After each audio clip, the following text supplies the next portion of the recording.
नमस्कार दोस्तों, स्वागत है आपका हमारे YouTube चैनल जरधारी क्लासेस में। दोस्तों, हिंदी व्याकरण का ये नवा लेक्चर है और इस नवे लेक्चर में हम आज यहाँ पे चर्चा करने वाले हैं अनेकार्थी शब्दों के। दोस्तों, हमारा जो सीरीज चल रही है, ये कोर्स चल रहा है हिंदी व्याकरण का, आपको ये कैसा लग रहा है, कितना हेल्पफुल आपको ये लग रहा है, कमेंट बॉक्स में जरूर बताएं। तो शुरू करते हैं दोस्तों बिना किसी देरी के आज का लेक्चर। अब बात करते हैं, सबसे पहले बात आती है कि अनेकार्थी शब्द होते क्या हैं, क्या होता है ये अनेकार्थी शब्द। तो अनेकार्थी का शब्द यहाँ पे आप इस शब्द के ही अर्थ से लगा सकते हैं। अनेक अर्थ हैं जिसके, यानी ऐसे शब्द जिनके एक से अधिक अर्थ या जिनके अनेकों अर्थ होते हैं, उन शब्दों को कहा जाता है अनेकार्थी शब्द। मैं एक सिंपल से एग्जाम के माध्यम से दोस्तों आपको यहाँ पे इसकी परिभाषा बताने वाला हूं। जैसे मैंने यहाँ पे लिख दिया हार। इस हार से आप क्या समझे? इस हार से कुछ अभ्यर्थी यहां पे समझेंगे कि मैंने कहा पराजय, और कुछ अभ्यर्थी यहां पे समझेंगे जो गले की माला होती है, गले का आभूषण होता है, गले की माला होती है ना, उसे भी हार कहा जाता है, जो गले में औरतों द्वारा पहनी जाती है। और एक हार का मतलब हो गया किसी युद्ध में हार जाना, यानी पराजित हो जाना। यानी जो ये हार शब्द है, ये एक प्रकार का अनेकार्थी शब्द है। इसके एक से अधिक अर्थ यहाँ पे निकल रहे हैं। एक अर्थ इसका निकल रहा है पराजय हो जाना, और एक अर्थ है इसका गले की माला। तो इन शब्दों को दोस्तों कहा जाता है अनेकार्थी शब्द, यानी ऐसे शब्द जिन शब्दों के एक से अधिक यानी अनेक अर्थ होते हैं, उन शब्दों को क्या कहा जाता है? अनेकार्थी शब्द कहा जाता है। अब हम यहाँ पे कुछ अनेकार्थी शब्दों के बारे में चर्चा करेंगे, और मैं आपको दोस्तों लगातार बता रहा हूं, जब मैंने आपको विलोम शब्द पढ़ाया था, पर्यायवाची शब्द पढ़ाया था, और आज मैं आपको अनेकार्थी शब्द जब यहाँ पे पढ़ा रहा हूं, तो जो ये पिछले 3 लेक्चर, यानी एक आज का मिला के और 2 लेक्चर विलोम शब्द और पर्यायवाची मिला के, ये लेक्चर मैं आपको यहाँ पे जितना भी पढ़ाऊं, लेकिन जब तक आप अपनी तरफ से अधिक प्रैक्टिस नहीं करोगे, तब तक आपको कुछ फायदा नहीं मिलने वाला। मैंने बहुत सारे आपको यहाँ पे शब्द बता दिए हैं, विलोम शब्द, पर्यायवाची, अनेकार्थी शब्द, जो कि इंपॉर्टेंट है। फिर भी आपको अपनी तरफ से दोस्तों अधिक से अधिक प्रैक्टिस करनी है। आपके पास कोई बुक होगी या आप हमारी इस ई बुक को ले सकते हैं, इसमें भी आपको प्रैक्टिस करने के लिए और एमसीक्यू सेट भी मिल जाएंगे बहुत सारे। साथ साथ आप पिछले पेपरों को उठा के देखिए कि कहां से विलोम शब्द बन रहे हैं, किस प्रकार के पर्यायवाची शब्द पूछे जा रहे हैं लगातार, और किस प्रकार के अनेकार्थी शब्द एग्जाम में पूछे जा रहे हैं। तो जितनी ज्यादा आप प्रैक्टिस करोगे, यानी प्रत्येक दिन मैंने आपको बोल रखा है कि 10 या 20 विलोम शब्द, 10 से 20 पर्यायवाची शब्द और इसी प्रकार से अनेकार्थी शब्द, ये शब्द आपको क्या करने हैं? तैयार करने हैं, क्योंकि इनकी ऐसी कोई ट्रिक नहीं होती है। हाँ, भले ही मैंने आपको पढ़ने का यहाँ पे तरीका बता दिया है कि अगर आप शब्द का अर्थ जानते हैं तो आपको आसानी होगी समझने में। तो शुरू करते हैं यहाँ पे अनेकार्थी शब्द। कुछ यहाँ पे महत्वपूर्ण अनेकार्थी शब्द जो कि बार बार एग्जाम में पूछे जाते हैं, वो मैं यहाँ पे ला रखा हूं। जैसे अंग। अंग भी एक प्रकार का अनेकार्थी शब्द है। अंग का अर्थ क्या होता है? शरीर होता है, जैसे हमारे शरीर के अंग। अंग का अर्थ टुकड़ा होता है, और अवयव हो सकता है, भेद हो सकते हैं। जैसे बोलते हैं ना कि शब्दों के कितने भेद हैं या शब्दों के कितने अंग हैं। तो शरीर के जो यहाँ पे पार्ट्स भी हैं, उन्हें भी हम क्या कहते हैं? अंग भी कहते हैं, हमारे शरीर के अंग। पक्ष हो गया, सहायक, भाग और हिस्सा, ये सब अंग के क्या हैं? अर्थ होते हैं। तो अंग के एक से अधिक अर्थ हैं, यानी अनेक अर्थ हैं अंग के। तो अंग भी एक प्रकार का क्या है? अनेकार्थी शब्द है। और अंग के कौन कौन से अलग अलग यहाँ पे अर्थ निकल रहे हैं? तो शरीर हो गया, टुकड़ा, अवयव, भेद, पक्ष, सहायक, भाग और हिस्सा, ये सारे अंग के क्या है? अर्थ हैं। उसके बाद है अचल। तो अचल का यहाँ पे जो अनेकार्थी शब्द है वो है अटल हो गया। पहाड़ को भी अचल कहा जाता है। निश्चल, देखो पहाड़ चलता नहीं तो अचल, निश्चल हो गया। और स्थिर है जो, देखो अचल का मतलब क्या है? कि जो चलता नहीं है। तो यहाँ पे अटल, अटल यानी जो अपनी बात पे अटल रहने वाला, यानी अपनी बात से इधर उधर ना हो। तो ये भी एक क्या हो गया? स्थिर टाइप का, यानी अचल टाइप का मनुष्य हो गया। तो अटल भी अचल को ही कहा जाता है। पहाड़ को भी अचल कहा जाता है, क्योंकि पहाड़ भी एक जगह पे स्थिर रहता है। निश्चल हो गया, यानी जो चलता नहीं है, और स्थिर। तो अचल के ये यहाँ पे कुछ अनेकार्थी शब्द हैं जो कि प्रयोग किए जाते हैं। उसके बाद है आदिति। तो आदिति के अनेकार्थी शब्द कौन कौन से हैं? पृथ्वी हो गया, पृथ्वी को भी आदिति भी कहा जाता है। प्रकृति हो गया, और देवताओं की माता, तो देवताओं की माता को आदिति कहा जाता है। तो ये 3 अनेकार्थी शब्द हैं आदिति के। उसके बाद जैसे यहाँ पे अमृत हो गया, जल को भी अमृत कहा जाता है। दूध हो गया, अमर, क्योंकि अमृत से क्या होता है, आदमी अमर हो जाता है, तो इसलिए अमृत को अमर भी कहा जाता है। और अमृत अन्न को भी अमृत कहा जाता है। सुधा हो गया, पारा हो गया, घी हो गया और धन हो गया। इन सभी शब्दों का अर्थ क्या है दोस्तों, अमृत है। उसके बाद अर्क हो गया, तो अर्क के मैंने पर्यायवाची आपको बताया था। सूर्य को अर्क कहा जाता है, तांबा को भी अर्क कहा जाता है। अब देखो यहाँ पे आपको कैसे नोट करना है, जब हम सूर्य को जल चढ़ाते हैं तो हम क्या कहते हैं, सूर्य को अर्घ चढ़ाना। और किस लोटे से हम चढ़ाते हैं, तो तांबे से चढ़ाते हैं, तो सूर्य को भी अर्घ कहा जाता है और तांबे को भी अर्घ कहा जा सकता है। बिजली की चमक हो गई, और विष्णु भगवान को भी अर्घ कहा जाता है। उसके बाद अंबर, तो आकाश को अंबर कहा जाता है। अमृत को और वस्त्र को भी क्या कहा जाता है, अंबर कहा जाता है। तो अंबर के अनेकार्थी शब्द कौन कौन से हैं, आकाश, अमृत और वस्त्र। आम देखो यहाँ पे, ठीक है, तो आम एक तो हो गया फल और एक हो गया साधारण। हम कहते हैं यहाँ पे कि वह आम मनुष्य है, मनुष्य है। अब यहाँ पे आम का अर्थ कोई फल तो है नहीं, कि आम मतलब मनुष्य कोई फल तो है नहीं, तो आम का अर्थ यहाँ पे फल नहीं बल्कि क्या है, एक साधारण, साधारण मनुष्य है। वह आम मनुष्य का मतलब क्या है कि वह एक साधारण मनुष्य है। तो आम का प्रयोग हम साधारण के रूप में भी करते हैं और फल के रूप में भी करते हैं। तो आम के ये शब्द हो गए अनेकार्थी शब्द। उसके बाद कुछ अन्य शब्दों की बात कर लेते हैं, जैसे द्विज हो गया। द्विज, देखो द्विज का मतलब होता है दो बार जन्मा, दो बार जन्मा। दो बार कौन जन्मा होता है, जैसे अगर हम मनुष्य की बात करें तो मनुष्य का जन्म केवल एक बार ही होता है। द्विज यानी दो बार जन्मा कौन होता है, जो अंडज प्राणी होते हैं। अब ये अंडज प्राणी होते क्या है, कौन कौन से होते हैं अंडज प्राणी। अंडज प्राणी का मतलब है जिनका जन्म अंडे से होता है। अब इनको द्विज क्यों कहा जाता है, इनको द्विज इसलिए कहा जाता है कि इनका एक बार जब जन्म होता है पहली बार तो अंडे के रूप में होता है, अंडे के रूप में होता है। और दूसरी बार जब इनका जन्म होता है जब अंडा फूटता है, अंडे के फूटने के बाद, फूटने के बाद जब ये बाहर निकलते हैं तो बाहरी संसार को ये देखते हैं, तो इसका मतलब इनका जन्म दो बार हुआ है। क्योंकि मनुष्य जो होता है उसका जन्म तो वो सीधे मतलब अंडे के अंदर नहीं आता है मनुष्य। जैसे पक्षी हो गया, तो पक्षी क्या होते हैं, ये अंडज होते हैं, यानी पहले अंडा होता है पक्षियों का और उसके बाद अंडे से बच्चे निकलते हैं। तो यानी यहाँ पे दो बार इनका जन्म हो रहा है, एक अंडे के रूप में, और जब अंडे से बच्चे बाहर आते हैं तो दूसरी बार उस समय उनका जन्म हो रहा है। तो इसलिए सभी अंडज प्राणियों को, जो अंडज होते हैं उन्हें क्या कहा जाता है, द्विज कहा जाता है।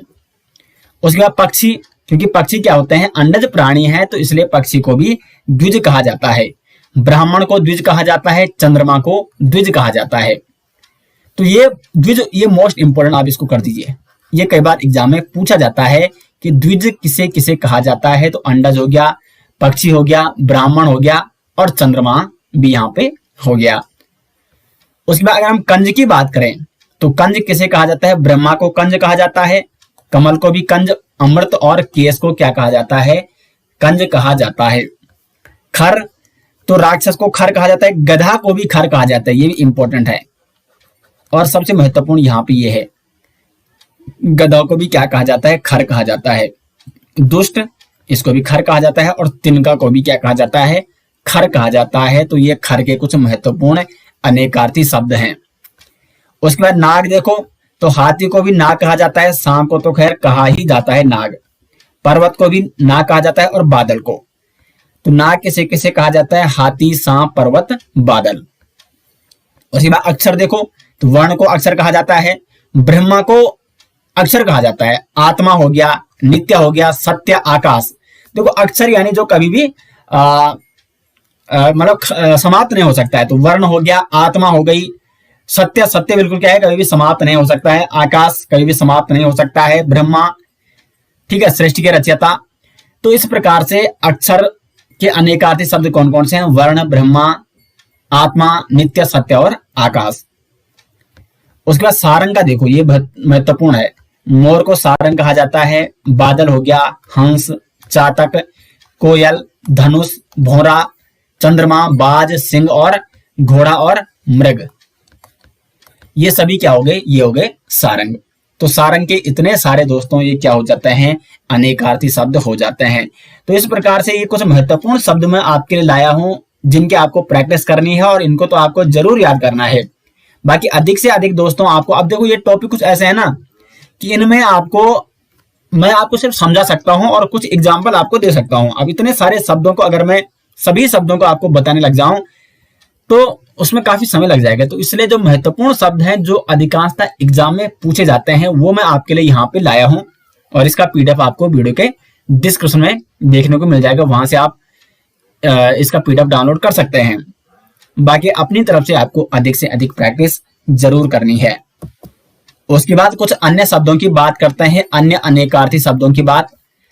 अब्ज, अब्ज किसे किसे कहा जाता है, तो शंख को अब्ज कहा जाता है, यानी अब्ज का अर्थ क्या है, शंख है।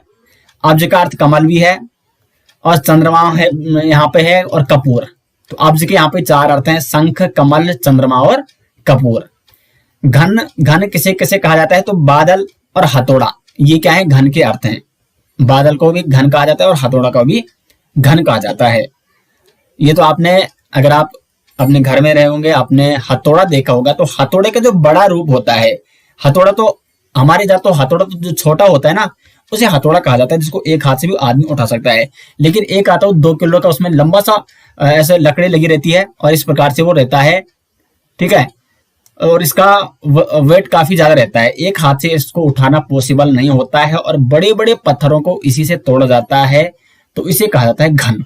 तो हथौड़े का बड़ा रूप है घन, और बादल को भी क्या कहा जाता है, घन कहा जाता है। उसके बाद फल, तो देखो फल तो एक तो हो गया जो जैसे आम हो गया, सेब हो गया, जो रसयुक्त है, एक तो इसका मतलब है फल। और एक फल का अर्थ क्या है, परिणाम, यानी जो आज आप मेहनत कर रहे हो कुछ समय बाद उसका फल जरूर आपको मिलेगा। यानी अब फल, इसका मतलब कोई सेब या आम तो आपको मिलने वाला नहीं है, उसका आपको कुछ परिणाम मिलने वाला है और उसी परिणाम को क्या कहा जाता है, फल कहा जाता है। यानी फल के यहाँ पे देखो कितने अर्थ निकल रहे हैं, परिणाम का अर्थ भी फल है और फल का अर्थ दूसरा क्या है, जो रसयुक्त है, जैसे सेब हो गया, आम हो गया, ये भी क्या है, फल है।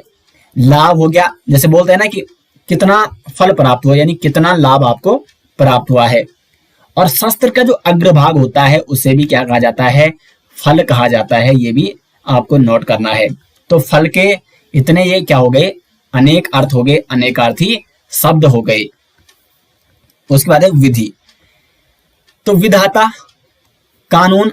अब देखो विधाता द्वारा निर्मित कानून, इस प्रकार आप यहाँ पे याद कर सकते हैं। विधि का मतलब विधाता भी होते हैं, और जो कानून हम कहते हैं ना कि विधि द्वारा स्थापित, यानी कानून द्वारा स्थापित।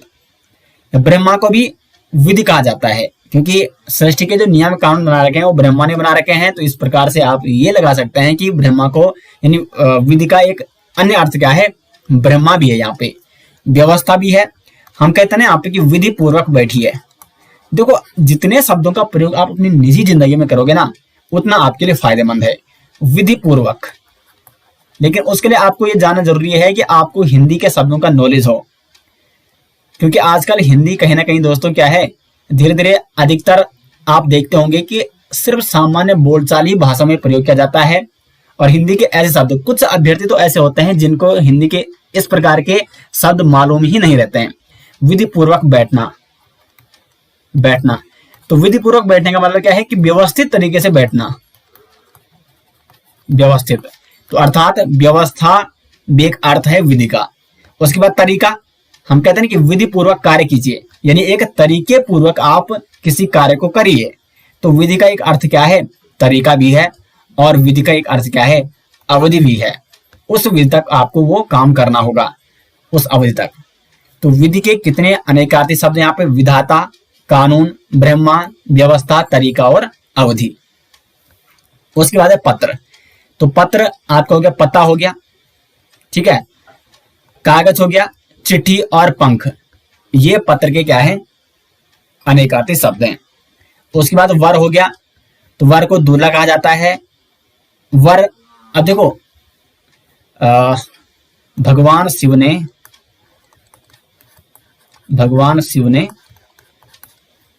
किसको दिया वर, रावण को वर दिया, रावण को वर दिया। तो इस वर का अभी अर्थ क्या है? इस वर का अभी अर्थ दूल्हा तो नहीं होगा। यहाँ पे इस वाक्य का अर्थ क्या है? भगवान शिव ने रावण को दूल्हा दिया, ऐसा तो नहीं है।